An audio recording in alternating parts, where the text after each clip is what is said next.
pode sempre mandar para nós. Agora vamos ao caso da Ana Soares. A Ana Soares tem uma dúvida também que vai colocar agora e ela está ao telefone. Doutora Bárbara, acho que é para si. Boa tarde, Ana. Faça favor de colocar a sua questão, estamos a ouvi-la. A minha filha tem 11 anos, veio a menstruação pela primeira vez, entretanto parou. E já lá vão 4, 5 meses e nunca mais, portanto, parou completamente. E ela está preocupada, eu também estou preocupada, não sei se me devo preocupar ou se devo procurar um colega, não sei. Ana, desculpe, disse que a sua filha tem 11 anos? 11 anos, sim. Muito bem, então, doutora Bárbara, 11 anos, há muita gente que se questiona, será cedo, se não será, pode responder veio uma vez e depois parou. Esta primeira menstruação, normalmente nós chamamos de menarca, pode ocorrer desde os 9, mais ou menos, até aos 14 anos, é esta a faixa etária.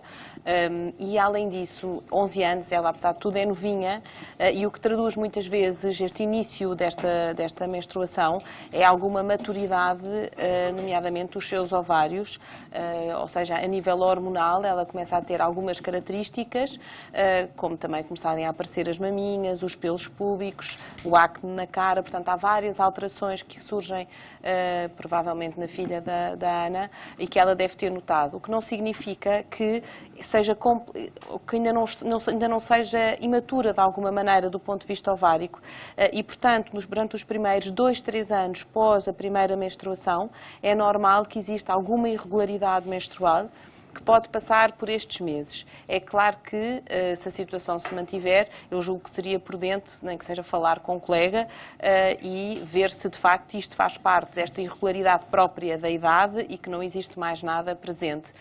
Mas isto é uma situação normal. Irregularidade menstrual nos primeiros 2, 3 anos depois do primeiro período menstrual. Além disso, também existem muitas vezes alterações associadas também não só em termos de dor, como também em termos de fluxo, podendo haver fluxos muito abundantes e períodos com fluxos muito menos abundantes.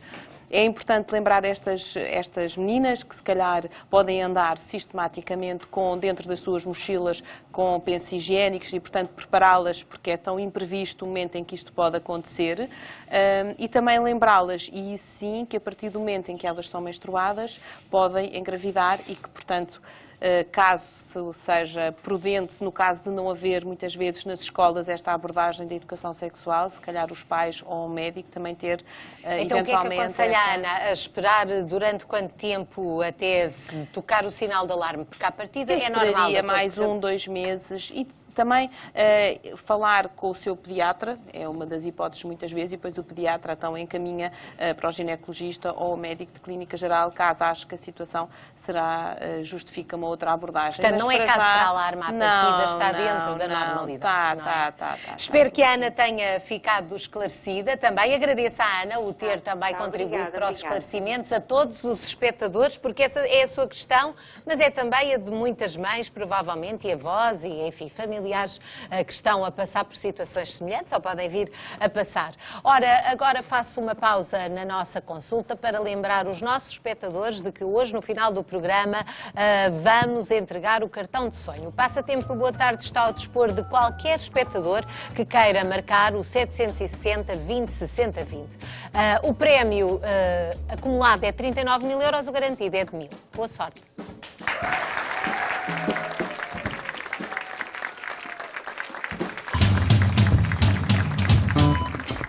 As crianças podem ter colesterol alto, uma dúvida que pode vir esclarecida daqui a pouco. E agora vou passar a ler o e-mail que nos foi enviado pela Emília Fernandes. A Emília diz que é uma avó preocupada com a reação da neta e o e-mail que ela nos envia diz o seguinte: a minha neta tem 5 anos, ou tenho uma neta de 5 anos, que sempre que entra num recinto com música alta, tapa logo os ouvidos. Será normal? Doutor Sérgio, bem, as crianças gostam tanto de barulho, há razões para esta avó estar preocupada? Ainda bem que, nestas situações, a criança tapa os ouvidos, porque, de facto, em alguns concertos a música é muito alta e pode causar danos. Claro que a sensibilidade auditiva é muito variável de pessoa para pessoa. Por exemplo, uma ópera, podem estar a ouvir agora, pode ser muito agradável para umas pessoas e para outras ser muito desagradável. Porque pode ser um som irritante, não é? Exatamente. Estou a cantar? Estou eu a cantar no banho. Estou a cantar no banho. Portanto, isto pode ser muito agradável para muitas pessoas, mas para outras, não. E ser enervante. Exatamente. Ao contrário de outros barulhos mais agressivos, como por exemplo um martelo pneumático, aí sim é necessário de facto termos mecanismos protetores. E de facto o nosso organismo tem mecanismos protetores para nos defender de ruídos como estes, do martelo pneumático. Lá está, mais uma coisa irritante, não é? E nós agora temos até estes tons filtrados, porque há alturas em que é muito Habitualmente alto. o adulto tem reflexos, o organismo tem reflexos, nomeadamente o ouvido, para proteger contra estes barulhos. Aos 5 anos, às vezes, muitos desses reflexos que nos protegem não estão muito instalados e daí que se calhar a criança tapa os ouvidos. Penso que é uma situação perfeitamente normal, esta que a avó descreve. Contudo, há situações patológicas que não são assim tão normais. Há 3 situações em que há uma hipersensibilidade aumentada aos sons.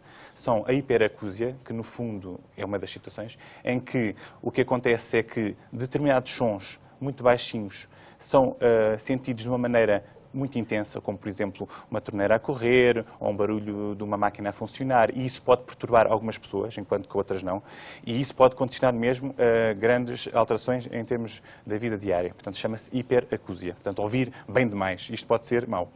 Também há outra situação que é a fonofobia, em que aqui é mais uma alteração mais comportamental, motivado com as experiências menos agradáveis em termos auditivos, por exemplo, o giz num quadro, ou uma música, para alguns, por exemplo, metálica, algumas pessoas não gostam, isto chama-se fonofobia. Portanto, fobia de alguns sons, de algum... Portanto, as crianças podem ter ou uma hipersensibilidade aos sons... Estamos a falar de crianças e de adultos. E de adultos também. Temos, por um lado, variações do normal, que é aquilo que eu acho que a criança tem, e isto já estão situações menos normais. Portanto, hiperacúsia, fonofobia. Depois há uma outra situação que afeta, sobretudo, indivíduos que têm problemas auditivos, têm diminuição da acuidade auditiva. Habitualmente, a surdez atinge, em primeiro lugar, frequências mais elevadas, portanto, os agudos. E as pessoas não ouvem alguns sons agudos, mas os graves ouvem, e às vezes ouvem bem demais estes sons graves, e isto pode ser também muito desconfortável. Portanto, mas aos 5 anos deve-se já ter um rastreio auditivo muito rigoroso, ou a partir dos 5 anos há evoluções que ainda é cedo para a pessoa poder descobrir? O rastreio auditivo, hoje em dia, é mandatório fazer a neonatal. Portanto, a criança nasce, faz um rastreio auditivo inicial. Não quer dizer que não vá desenvolver algum problema, porque há situações hereditárias ou adquiridas que podem surgir. E a partir dos 5 anos isso pode acontecer? Pode, portanto, desde o nascimento até os 5 anos isso pode acontecer. Também é mandatório, quando iniciam a idade escolar, por volta dos 5, 6 anos, fazer também uma avaliação da audição. Isso é importante. Agora, o caso que a avó descreve, acho que é um caso perfeitamente normal, não devemos ficar preocupados. Se for assim uma coisa, porque realmente até nós entramos em sítios que não conseguimos falar, não é? Em estabelecimentos, já me aconteceu eu perguntar se não podem pôr mais baixinho e dizerem-me que é a regra da casa, que é mesmo estar ali, parece que nem gostam de clientes, não é? Que é para nos mandarem embora. De qualquer modo, acho que esta avó agradeceu e ficou mais esclarecida também com o Dr. Sérgio. Recebemos também, e hoje estamos aqui na consulta com os doutores, a responder às questões. Os doutores respondem. É hoje o nosso tema.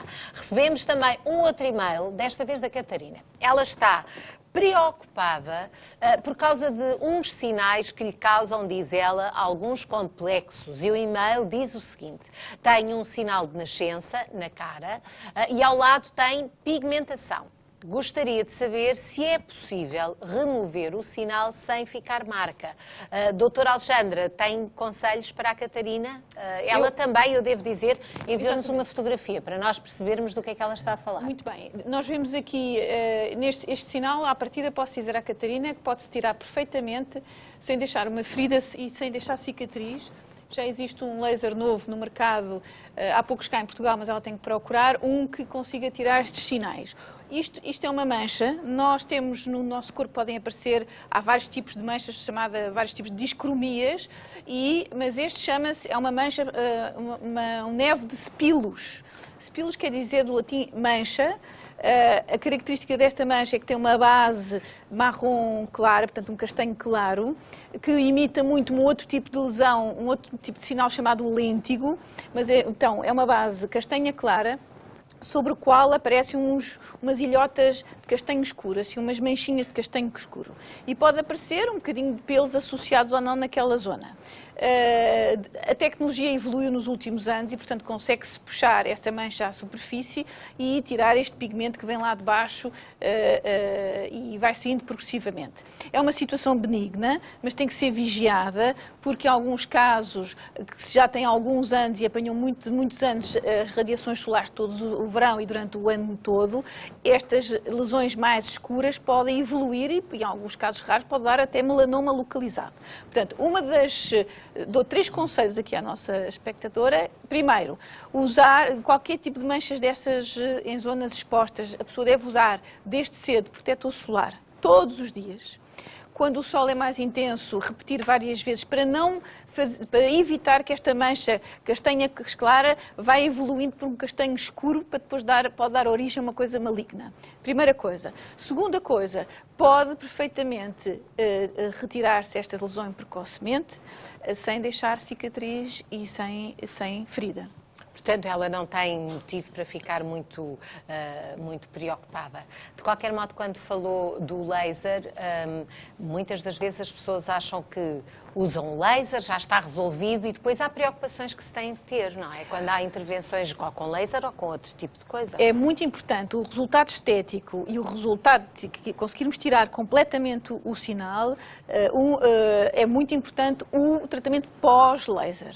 Sobretudo para a pele ficar lisinha, para evitar queloides e para evitar que volte a aparecer digamos, uma hiperpigmentação, uma mancha pós-laser. Mas, como digo, hoje em dia, em 2014, veio um laser dos Estados Unidos que consegue perfeitamente tirar esta lesão e os cuidados pós-lasers é protetor solar e evitar cicatrizes queloides. Muito obrigada, doutora Alexandra. Vamos à próxima. Doutor Sérgio, agora é para si. E outra vez vamos recorrer ao e-mail, porque de facto a maioria das questões que nos colocam, já muita gente manipula bem e é através do e-mail que nos chegam as questões. É uma mãe preocupada com as análises do filho. E eu própria achei que esta questão era muito pertinente.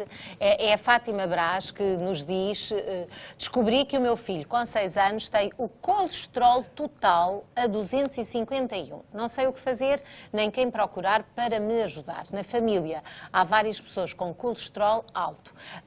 Eu não sei os valores do colesterol, mas não tenho ideia. Não é? A Conceição ficou assustada. Não, e pensei, colesterol nas crianças é uma coisa que nem nos ocorre, não é? Então é assim, estas alterações, hipercolesterolemia, aparecem logo desde a infância. E, de facto, hoje em dia, sabe-se que as doenças cardiovasculares e cerebrovasculares têm a sua origem na infância. Ou seja, aquelas placas de ateroma que entopem as artérias, que na idade adulta dão os infartos e os AVCs, são formados desde a infância. Por isso, quanto mais precocemente atuarmos, melhores adultos seremos, mais saudáveis. E não vamos ter... Mas o doutor, por exemplo, nas consultas, os médicos, quando mandam fazer análises, têm lá sempre os valores do colesterol ou mandam especificamente? É uma coisa pediátrica que se faz rotineiramente. Portanto, na idade pediátrica, temos a Direção-Geral de Saúde e todos os médicos devem ler as suas recomendações, que têm um trabalho vasto nesta matéria. E há recomendações na idade pediátrica para se fazerem as análises. Se existe uma história familiar pesada, neste ou seja, ascendentes diretos, primeiro grau, com uma doença destas que eu falei, infarto, AVC, morte súbita, ou se tem um familiar direto com alterações muito importantes nas análises do colesterol e triglicéridos, é mandatório entre os 2 e os 4 anos fazer análises. Se a criança tiver uma patologia crónica, uma doença dos rins, doença do coração, se tiver uma obesidade, se tiver uma hipertensão, se tiver a fazer terapêutica que altera o nível do colesterol, por exemplo, corticoides, beta-bloqueantes, também tem... Esses são fatores... São fatores de risco que é obrigatório fazer muito precocemente entre os 2 e os 4 anos. Também... hoje em dia há muitos autores que defendem que qualquer oportunidade de fazer uma análise deve fazer com que a criança também faça uma avaliação, um perfil lipídico, a avaliação do colesterol, do bom e do mau, dos triglicéridos. Isto é mandatório. diz que em cada década se deve ter pelo menos uma avaliação destes Portanto, parâmetros. não faz mal nenhum os pais irem ver o nível de colesterol dos Claro filhos que e também a tensão arterial. Não é? Em vez de estar só preocupado com o colesterol, é importante que a criança seja vista num todo. É lógico que há crianças que, se não há antecedentes familiares relevantes, se não tem uma história pessoal que indica algum problema, se calhar pode-se protelar um bocadinho a análise. E se vai fazer uma cirurgia ou umas análises porque tem alergias, aproveita-se essa oportunidade e faz também a avaliação do colesterol. E a alimentação também, obviamente, que é uma coisa a ter em conta, não é? Estamos sempre certos quando dizemos que a alimentação é importante. E, de facto, aqui, as medidas dietéticas, uma alimentação adequada, com um conteúdo de gorduras adequado, não hipercalórica e, sobretudo, uma vida não sedentária e prática de exercício físico, são a terapêutica mais adequada nestas situações. E, de facto, há uma redução, habitualmente, de cerca de 25-30% dos valores de colesterol quando estas medidas são aplicadas. E, de facto, na idade pediátrica, o que temos para oferecer mais facilmente é uma alimentação cuidada e exercício físico. Pode-se usar algumas terapêuticas, mas têm efeitos acessórios. Alguns autores defendem, por exemplo, o uso de estatinas em casos limites. Mas isso tem que ser orientado não por um médico qualquer, tem que ser orientado numa consulta da especialidade de lipidémias que têm os casos mais graves e é aí que deve ser orientada uma criança com problemas Diga, destes. Dr. Pedro, estava também... Porque esta questão da alimentação é muito frequente, mas de facto só 30% do nosso colesterol é que é proveniente da nossa dieta. É muito importante, mas o resto é genético e, portanto, neste caso concreto é a prova provada. E há colesterol de outros elementos da família e, de facto, esta criança tem o colesterol elevado, porque acima dos 200 é elevado. Em termos de valores, considera-se abaixo de 170 de colesterol total e abaixo de 110 de colesterol LDL valores normais. É o colesterol mau, digamos assim. É o colesterol mau. Depois, valores de colesterol total até 200 e de LDL até 130 já são valores limiares, que é preciso ter algum cuidado. Acima de 200 de colesterol total e de 130 de LDL são valores anormais. Portanto, a Fátima tem razões para se Tal como os preocupar. triglicéridos acima de 150 mg por decilitro e depois o colesterol bom, que é o HDL abaixo de 35, portanto, que é aquele que a gente quer muito elevado. Porque realmente, até porque nós, se aqui há uns anos, as crianças despendiam muita energia, agora elas têm tendência para isso, mas também sabemos que os computadores, que as brincadeiras são muitas vezes feitas sentadas, não é? Sem se mexerem muito. Mas o risco maior são os pais e os avós que pensam que uma criança gordinha é anafada é que é saudável e não é verdade. Atenção então ao colesterol nas crianças, é esse aqui o recadinho da consulta de hoje. Vamos seguindo. Estão a gostar? Acho que estamos a aprender coisas muito interessantes, úteis, sobretudo. E agora vamos falar desta época que anda para aí, tanta gente agarrada a lenços de assoar, tanta gente. Porque a época das gripes e das constipações anda por aí, não é? E há sempre quem tenha dúvidas. Nós já abordámos muitas vezes aqui as constipações e as gripes, mas há sempre quem não tenha a lição toda na cabeça. E é o caso do Paulo Martinho, que tem uma dúvida. Boa tarde, Paulo. Boa tarde. Diga, se faz favor. Bom, então como estava a dizer a Conceição, como estamos nesta época das gripes, eu ainda há pouco mais de uma semana e pouco, duas, acabei de chocar uma, mas também nunca sei quando é que estou constipado e quando é que estou com gripe. Eu sei que começa tudo com aquela irritação na garganta, depois passa a tosse começa a ser mais forte e até por vezes parece que vai explodir a cabeça. É o nariz entupido, o estar fanhoso. Bom, mas a pergunta era a seguinte, é que depois no meio disto tudo ouço sempre dizer, quando as pessoas vamos cumprimentar alguém, não me cumprimentes que eu estou constipado, não me beijes que eu estou com gripe. Eu queria saber se de facto isso era verdade, o simples facto de nós cumprimentarmos alguém com um beijo na cara, se isso pode-se pegar assim a constipação ou a gripe que nós temos. Ó Paulo, olha, é uma bela pergunta que eu percebi aqui pela nossa plateia, que houve muita gente a dizer, olha, eu também gostava de saber isso.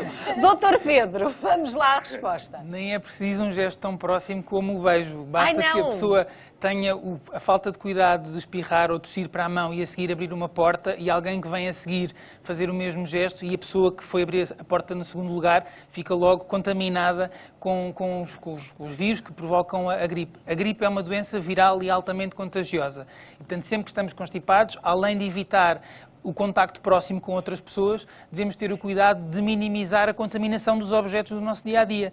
maçanetas de porta, torneiras, comandos de televisão, telefones, todos esses objetos que são de uso partilhado devem de facto ser higienizados, limpos, entre utilizações por utilizadores diferentes. E entre pais e filhos é muito frequente haver alguém que diz: olha, comecei eu, depois foi o meu marido, depois foi a minha filha, depois foi o meu filho, ficámos todos doentes.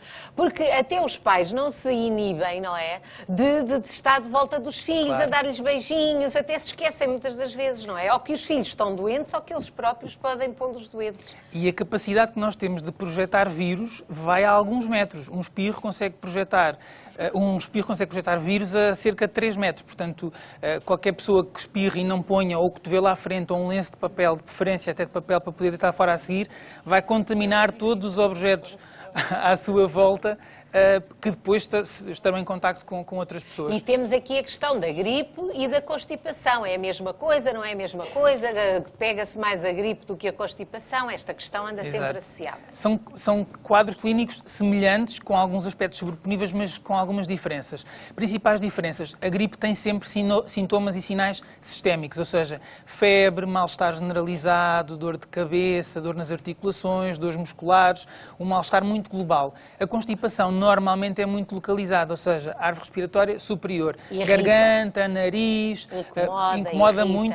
A congestão nasal, a febre normalmente não está presente na constipação e está presente na gripe.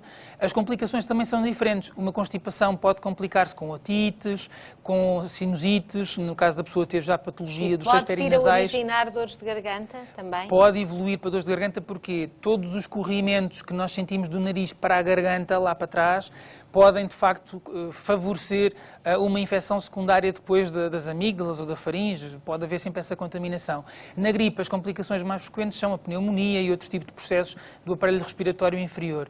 Mas é muito importante que as pessoas não se esqueçam dos cuidados gerais. Lavar muito bem as mãos, usar máscaras quando estão em contacto próximo com outras pessoas, seja no trabalho, com os filhos em casa. Portanto, usar essa máscara impede, de facto, a contaminação para as pessoas que estão mais próximas de nós. Doutor, nós já falámos aqui de vários cuidados. Há sempre perguntas a fazer. Falou de lavar as mãos. Vamos, mas é explicar às pessoas, assim, exemplificar. Não é explicar, é exemplificar para saber exatamente o que nós devemos fazer. É um aspecto que é muito importante. Em primeiro lugar... o Paulo, eu acho que o Paulo está ao telefone, mas deve estar atento aqui ao que se vai passar. Até temos aqui um lavatório tão bonito. Eu até vou arregaçar as mangas para fazermos isto como deve ser feito. Ou seja, nós, quando lavamos as mãos, não devemos lavar as pontas dos dedos. Portanto, o que devemos fazer é lavar as mãos. Vou pôr aqui um bocadinho menos de água, senão vamos molhar todos. Estávamos a falar de crianças. Quem é que não encontrou as toalhas todas sujas, exatamente, que eles dizem que vão lavar e depois estão lá as dedadas? Sempre. Depois devemos usar um sabonete ou um gel desinfetante, mas neste caso um sabonete é suficiente. Não usar a mão, usar o braço ou o cotovelo para o fazer e começar por lavar a palma da mão e fazer este gesto pelo menos umas 5 a 10 vezes. Depois devemos lavar o dorso da mão, o outro dorso da outra mão, depois lavar entre os dedos de uma mão assim, e depois da outra mão, como eu disse, entre 5 a 10 vezes este gesto. Depois devemos lavar o polegar que estava aqui esquecido, de um lado e do outro, e devemos fazer este gesto também o mesmo número de vezes. Depois a seguir devemos lavar estes nozinhos dos dedos. Oh, doutor Pedro, faz sempre isso? Quando estou constipado, faço. Depois não nos podemos esquecer das unhas, usar a palma da outra mão e fazer este gesto. As unhas parece que nasceram para irem lá coisas parar dentro. Realmente é assim, as unhas são sempre E por sujas. último, os punhos. Ou seja, não nos esquecermos que isto também faz parte das coisas que estão em contacto. É que a mão não é só, apanha um bocadinho do punho. Exatamente. E depois, como provavelmente abrimos a torneira com a mão, como eu fiz, e erradamente, agora abri com o cotovelo, que era para não voltar a contaminar as minhas mãos. E pronto, mãos lavadas, toalha para secar as mãos, e esta toalha não deverá ser partilhada depois com mais pessoas da família. Quem está constipado, faz favor, arranja uma toalhinha pequenina para limpar as mãos, que é para não constipado, e com gripe, que ainda é pior, já ouvimos o Dr. Pedro. E nós vamos recapitular, porque temos imagens com os mesmos passos, para não haver dúvidas. Ali está. Começar por lavar a palma das mãos, exatamente, o dorso, o espaço entre os dedos das duas mãos, depois lavar os polegares, depois lavar a zona das articulações, portanto os nozinhos dos dedos, em seguida as unhas e por último os punhos. Portanto, tudo lavadinho, tudo. Olha, eu agora já devia ir lavar as mãos, é o que eu tenho para dizer. Já andei aqui a mexer em coisas e ainda por cima já sabe que isto anda tudo em obras, não é? Portanto, ainda mais coisas andam no ar. Quero agradecer mais uma consulta com os doutores. Com estes conselhos chegámos realmente ao fim. Hoje respondemos a dúvidas que nos foram colocadas pelos espectadores. Os doutores responderam. Para a semana a mais, o tema vai ser diferente. Até lá, se tem dúvidas que gostava de ver esclarecidas ou sugestões de temas, envie as suas propostas para o e-mail dos doutores, doutores@sic.pt. Já sabe, pode enviar as suas perguntas por escrito ou pode gravar com um telemóvel, por exemplo, e enviar para o mesmo endereço, doutores@sic.pt.